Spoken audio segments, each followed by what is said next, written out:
penek di depan umum, masya Allah.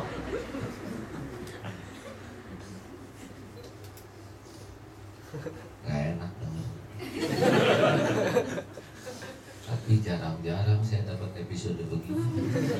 Dan saya tahu ketika beliau berkata begitu, orang-orang jadi marah kepada beliau. Ketika saya sudah puas, Pak, baru kali ini saya diomong apa-apa. Untung gini-gini juga jadi penceramah ya kan. Sesudah itu langsung merah sendiri, sengsara sendiri, sepanjang sampai pulangnya nggak berani nyalamin dan nggak akan kemana-mana. Setiap penghinaan itu balik pada dirinya sendiri, benar? Saya tidak perlu mengatakan, ya lebih untung ini daripada kamu, itu juga sama dua. Kalau dia menghina kita balas hina lagi, kalau mencemooh kita balas cemooh lagi, terus mau ngapain sekolah tinggi-tinggi? Kalau bisanya cuma niru kejelekan, ya kan? Benar? Kalau aja ya, mau tahu rahasianya supaya nggak sakit hati diomongin orang. Kalau sakit sih ada pasti ya, naluri manusia wajar, tapi nggak panjang lebar. Dan yang membuat orang menderita tuh bukan sakit hatinya, dikekepin sakit hatinya. Perih. Kalau ngomong perih rumit begitu, sederhananya perih gitu. Kamu tidak kuat. Ibu tidak kuat. Kalau tidak kuat berbaring, jangan ngomong. Saya mau pingsan, Pak. Nggak bisa ngomong, tinggal kelepok. Kenapa sih rewel amat? Pingsan mah nggak usah banyak ngomong, kelepok gitu. Dan Bapak kalau lihat istri kayak gini nggak usah panik. Tenang, anak-anak tenang, biar ibu pingsan dulu. Silakan yang leluasa pingsannya itu ya. Nah, yang belajar, yang lagi yakin tuh. Waktunya bangun dia bangun, ke dapur sendiri, makanan tuntas ya kan. Oh tidak, jadi senjata nanti. Kalau ada apa-apa, gitu lagi. Karena itu senjatanya persis kayak anak kecil ya kan. Kalau dia pengen ngejeriut kejam-kejam, kalau ibu nurut, dia tahu polanya. Oh, ini cara supaya ibu nurut. Nanti dibeliin. Nah, nanti dia ada keinginan pasti polanya sama.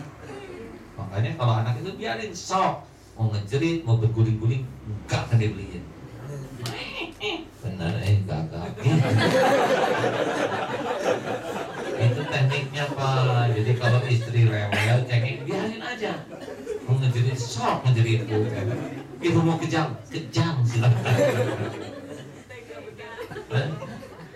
Iya bu, itu untuk melatih ibu-ibu tidur lebay. Kalau setiap ibu dagang air mata, ya itu ibu nggak fight dalam hidup ini bu. Padahal suami nggak selamanya ada, benar?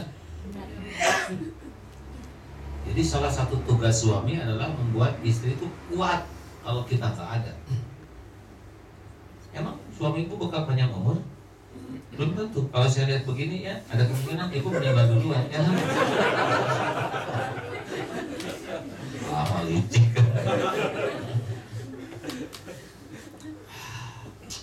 Kalau lahir berurutan, kalau meninggal mah nggak jelas urutannya.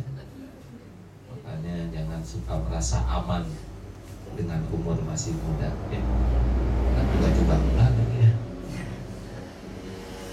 Terus kan sekepanjangan ya ceramahnya. Udah waktunya tidur belum di sini? Di sini kan udah kurang jelas bu, maghribnya 9:30, jam 10 perasaan masih sore tapi keleyang. Berarti subuh di sana jam berapa, di sini subuh? Jam 3 ya nggak? Kalau saya mau ngedekul, tahajud jam 3. Nah ini udah siang begini. Tadi lihat jendela kenapa jadi terang? Rupanya kesolehan. 4, jangan ingin dihargai.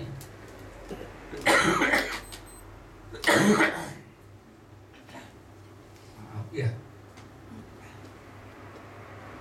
Jangan ingin dihargai. Jabatan, pangkat, gelar, kedudukan itu membuat orang suka memperlakukan spesial. Kita diperlakukan spesial sih nggak apa-apa, suka-suka orang ya. Tapi ingin diperlakukan spesial bikin gak ikhlas.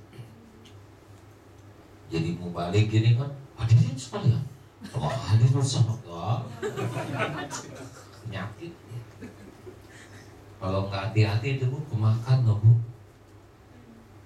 Yang suka-suka dihargai itu cenderung nggak sensitif hatinya, sensitifnya ke tersinggungnya. Di sini untung nggak ada pembantu ya. Di Indonesia kan anak-anak tuh kalau banyak pembantu cenderung akhlaknya kurang baik Bu. Ini ambilin kerudung, cepat. Seragamnya mana? Ih. Kenapa dia begitu? Kamu teh gimana sih, Bi? Harusnya ambilin dong dari tadi. Saya telat nih ke sekolah. Saya mau keluaran guru. Sebel banget sih. Coba ya. Kerja enggak, punya duit enggak. Tapi gitu kasarnya, lebih kasar dari ibunya. Kenapa? Dia nggak pernah ngerasain beratnya nyuci, susahnya nyetrika, banyak kerjaan, ya kan? Karena dia diberlakukan spesial, maka dia hilang kepekaan. Sama para pejabat, begitu. Makanya Rasulullah itu menyatakan sayyidul qaum khadimuhum. Pemimpin satu kaum itu pelayan kaum. Jadi mau balik gitu ya, wah kalau nggak hati-hati jadi kayak artis. Kalau orang menghargai ya terserah orang, tapi jangan. Pak, ingat baik-baik ya. Kenapa kita dihargai orang lain? Sebetulnya kita dihargai orang lain bukan karena kita mulia, kita dihargai orang lain karena Allah nutupin aib, dosa, kekurangan, maksiat, kejelekan kita. Benar? Benar? Kenapa nih yang Abdullah Gimnastiar diundang ke sini? Cuman satu sebab, karena Allah aja nutupin siapa kekurangan saya yang sebenarnya ya. Makanya kalau kita dihargai, dihormati orang lain itu harus lebih sibuk melihat kekurangan kita sendiri. Jadi asa gak pantas dihormati. Betul? Betul? Kenapa ibu-ibu masih menghargai suami ibu? Ibu tahu kan? Karena ibu tidak tahu kelakuan suami yang sebenarnya.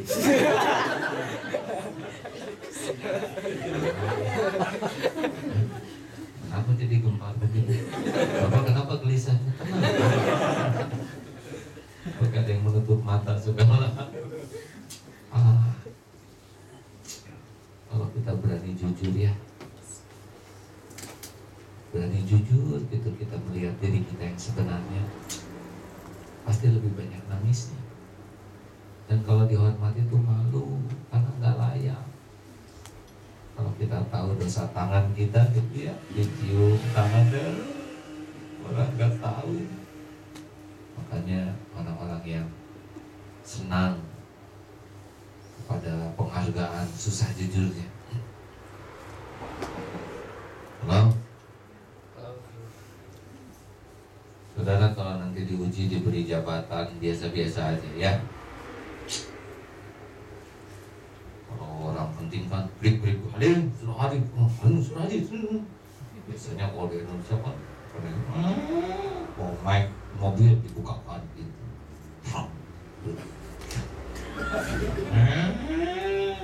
Padahal ternyata yang diperlakukan begitu bukan hanya orang penting, penjahat penting juga gitu. Dia sudah datang, tolong bukakan pintunya. Dia di borgol, susah buka sendiri.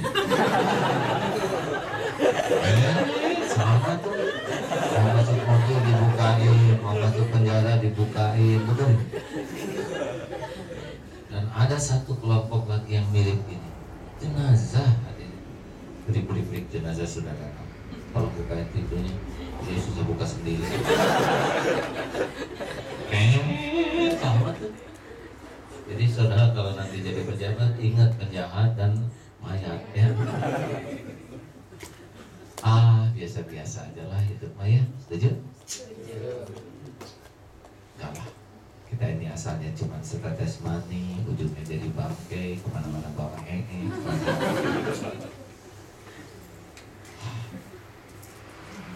Kalau mau jujur ya, dihargai, dihormati, dilulukan itu jauh lebih bahaya daripada dihina. Berdasarkan pengalaman seseorang yang hadir di sini, dia udah nyoba tuh dipuji rame-rame dan dia juga udah diberi karunia dicaci rame-rame se-Indonesia. Demi Allah ini sumpah ya, justru cacian itulah yang bisa membuka mata hati. Orang itu gak bisa membayangkan betapa kalau terus-menerus dikagumi, dipuji, cenderung munafik. Orang munafik itu gak bahagia karena dia hanya sibuk membangun topeng demi dinilai orang. Alhamdulillah. Mahabat.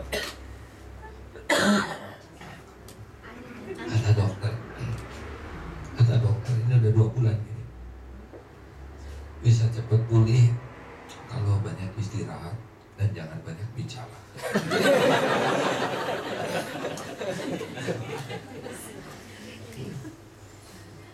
Yang kelima, jangan ingin dibalas budi. Ucapan terima kasih juga gak usah kita tungguin. Lakukan aja lah yang terbaik. Gak ada urusan dengan mulut orang ya.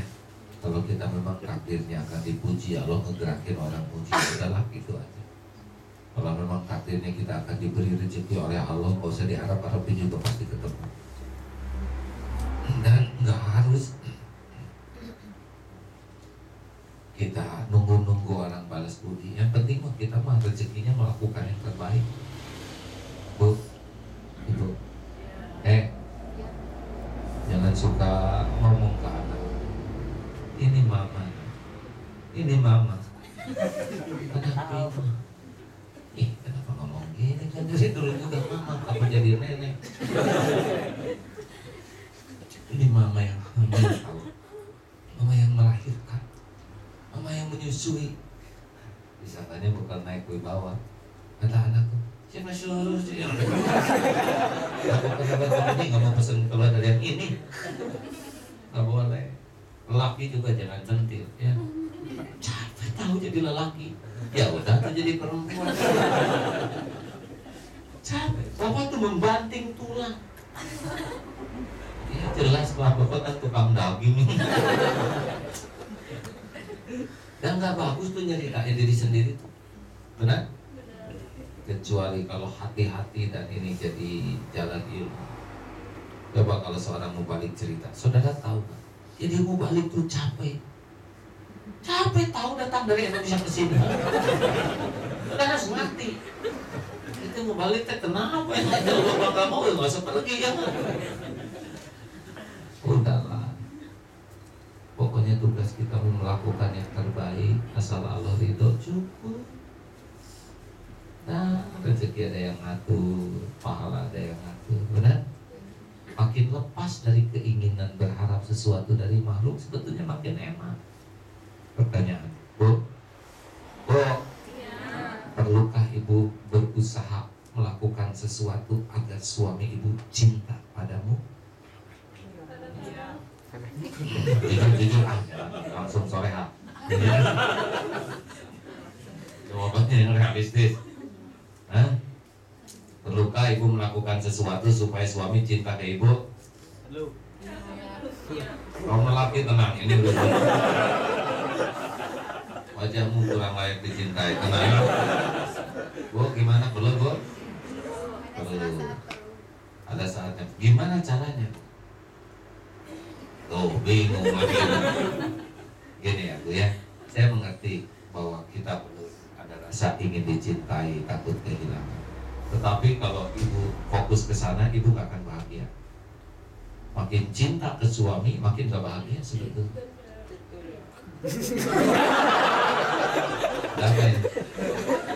Akibatnya ibu jadi sering nge-BBM, nge-SMS terus ya kan, Mas di mana, sedang apa, sudah makan belum? Tapi inti semua itu adalah patroli, ya kan?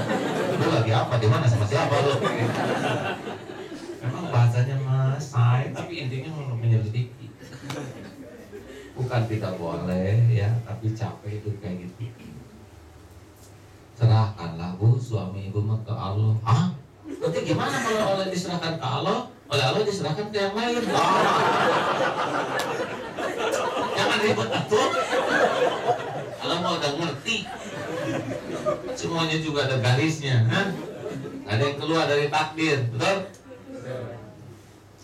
Dah, pasrahin. Kalau ya Allah, kalau suami saya matanya larak sana, larak sini, ya udah ambil aja lah dosa-dosanya, gitu. Jangan diambil matanya. Bu, ada dalil begini ya. Jikalau Allah mencintai seorang hamba, maka Allah memanggil malaikat Jibril. Jibril, aku cinta fulan. Maka malaikat Jibril mencintai. Ini serius nih. Hadisnya sok. Lalu malaikat Jibril memberitahu semua penghuni langit, ini hamba ini dicintai Allah. Maka semua malaikat penghuni langit cinta, pasti tahu. Sudah itu ditanamkan cinta di hati makhluk-makhluk di dunia ini. Jadi kita nggak bisa ngakalin orang lain cinta ke kita. Ibu cari cinta Allah, Allah yang nanam cinta ke sana. Sekarang ibu mau membuat suami cinta, gimana? Susah, hati itu di luar jangkauan kita. Ibu kirim bunga, justru bunga itu yang membuat pilotnya kabur karena dia alergi setiap harinya. Ibu masak yang enak, justru itu yang membuat suami muntaber. Boleh lakukan ikhlas, benar? Hei, benar kan? Udah jadi mubalik, gak usah. Pengen jadi mubalik terkenal, pengen ngedijin, gak usah. Bener aja, mubalik bener, disukai Allah, titik. Emang enak jadi orang terkenal? Enggak. Kemana-mana dilihatin, belum dipotret, lagi makan, wah susah nelen. Agak merdeka di sini di Jerman ya. Memang enaknya kalau ditangkap polisi langsung minta maaf polisinya. Tapi kalau udah takdirnya begini, harus jangan terlena oleh penilaian orang, ya kan? Cukuplah. Ya, ada pertanyaan silakan untuk bab pertama.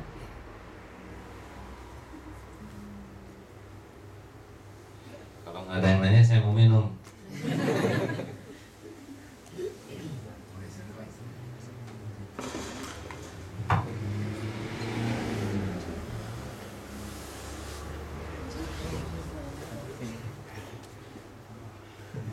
Berapa sekarang? Tadi sholat apa yang tadi?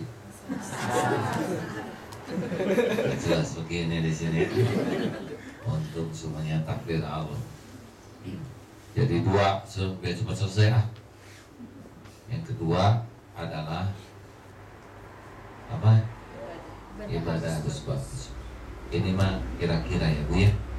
Kalau Ibu pulang ke Indonesia kemudian punya pembantu, Bibi, apa sih? Manggil melulu. Tadi manggil, sekarang manggil. Bi, sini dong Bi, tolong nih. Saya lagi istirahat. Kerjanya aja sendiri. Bibi, sini. Oh enggak, saya lagi senang ngobrol nih, lagi enak ngobrol sama teman. Nanti lagi. Bibi, lihat nih TV lagi segini ramenya, manggil aja ah. Kira-kira diapain yang kayak gini? Tampar. Dia ditampar. Pecah. Hah, jawab, diapain? Pecat?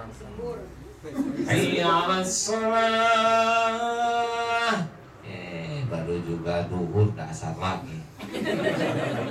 Hayya 'alas shalah. Ini kagok nih Isa kayak gini masih lagi enak tidur ah. Lain kali aja Isanya.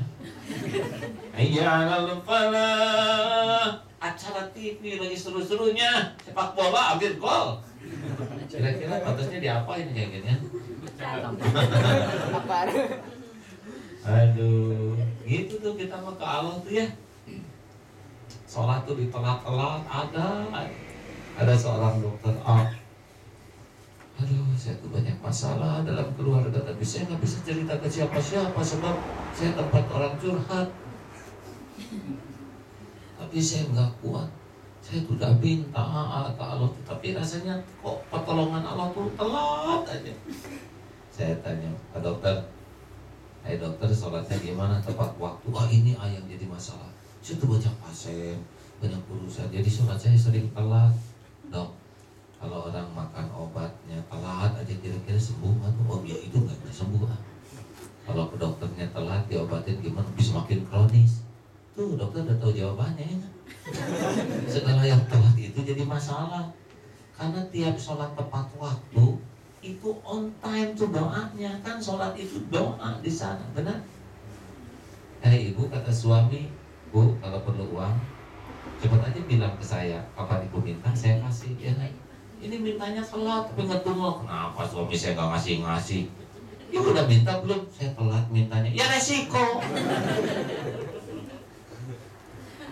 Jadi orang yang suka telat sholat itu memang dia telat tuh mintanya, tobatnya. Halo? Kenapa jadi pada mikir begini? Tapi di sini mau kedengaran azan, jangan suka akal-akalan ya. Handphone tuh sudah bisa azan sendiri. Harus diupayakan itu. Emang di sini tuh luar biasa pahalanya ya. Seperti saya juga bingung. Sholat maghrib jam 9:30, jam 10. Isya jam 12 kurang, subuh jam 3. Jadi akrab gitu itu bertiga. Mau tahajudnya bingung. Nah, tapi udah pasti semua ini ada hitungan sendiri. Beda dengan di pesantren. Di pesantren mah ada berkumandang tiap waktu, nggak ke masjid diingetin. Di sini kan berat sekali, betul? Jadi pahala saudara gede kalau mau melakukan serius. Kayak saum Ramadan kan lama di sini ya. Kualitas saum seseorang tuh bisa diukur dari pertanyaannya loh bu. Kalau pertanyaannya gini, berapa menit lagi? Dia udah nggak ridho tuh dengan puasa. Berapa menit lagi? Berarti dia udah nggak tahan tuh dengan penderitaan puasa. Ya iya. Kayak orang berapa menit lagi sampai itu udah nggak tahan tuh, udah pengen berhenti ya kan? Halo? Padahal sepanjang puasa tuh pahalanya tuh nggak ada batasannya tuh. Satu-satunya amalan yang nggak bisa diukur batasan pahala tuh puasa. Jadi makin panjang puasa tuh makin melimpah ruah. Kalau puasa kan nggak nanya terus ya. Ya ini Eropa mah kayak gini nih, kayak gini nih. Kalau saya di Indonesia, itu udah hilang pahalanya. Di Indonesia enggak. Pahala enggak. Kalau tekadnya kuat dikuatkan oleh Allah. Benar. Pada puasa nggak sih kalau Ramadan di sini? Kuat enggak? Kuat, dan nggak mungkin atau Allah nyuruh sesuatu yang kita nggak kuat.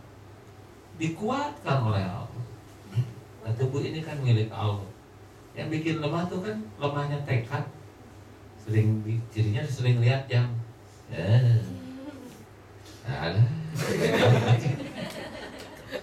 Itu malah melemahkan. Udah makanya nggak usah punya jam ya. Jalanin aja.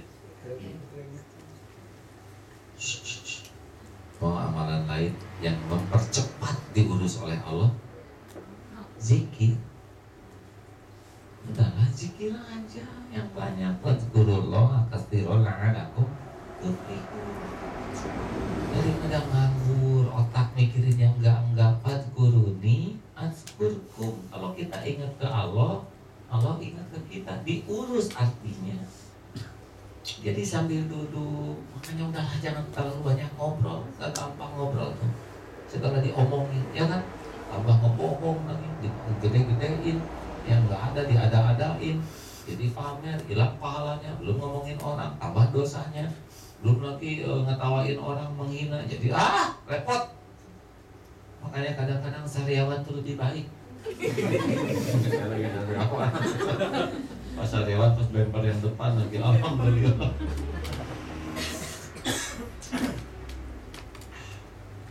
Karena kalau nggak dikasih sariawan suka enak makan, nggak berhenti makannya. Kalau dikasih sariawan ada kurang nafsu makan. Kalau ibu-ibu yang ingin langsing coba sariawan bu. Nggak ngaruh. Ya berarti harus kronis sariawan.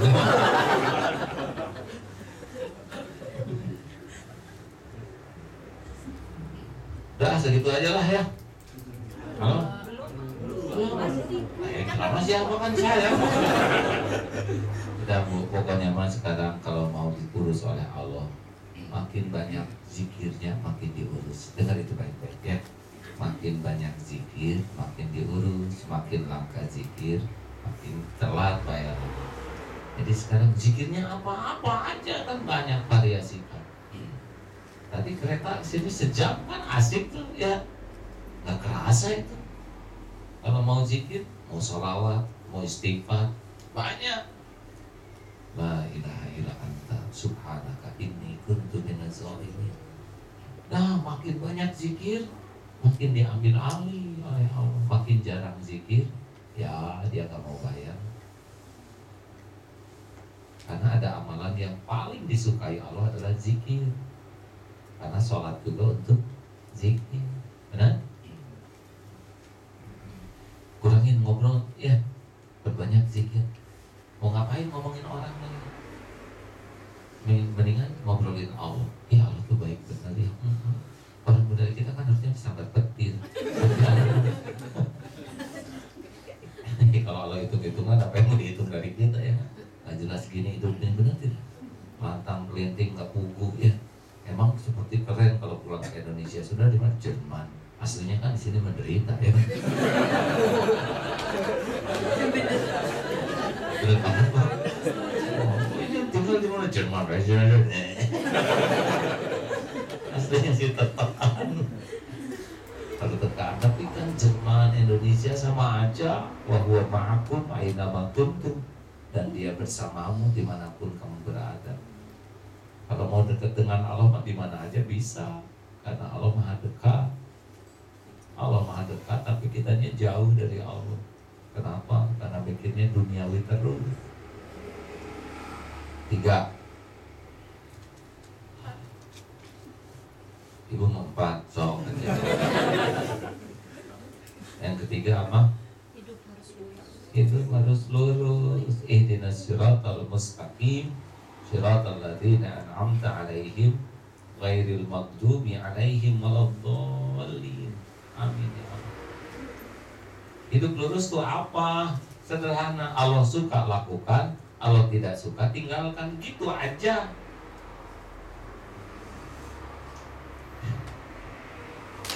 Saya baru ngobrol sama dokter. Kenapa sih banyak orang yang jadi error kalau tidak jaga pandangan? Beliau mengatakan begini, bahwa mata ini hanya membutuhkan 5 bilangan. Kalau dalam 5 hitungan, 5 detik dia tidak segera dipalingkan, maka tahap kedua otak ini akan membuat persepsi. Dia akan mulai merencanakan, memikirkan, ya wah, lihat misalkan yang tadi ya lari pagi kelamaan itu, langsung mikir, gimana kalau rencana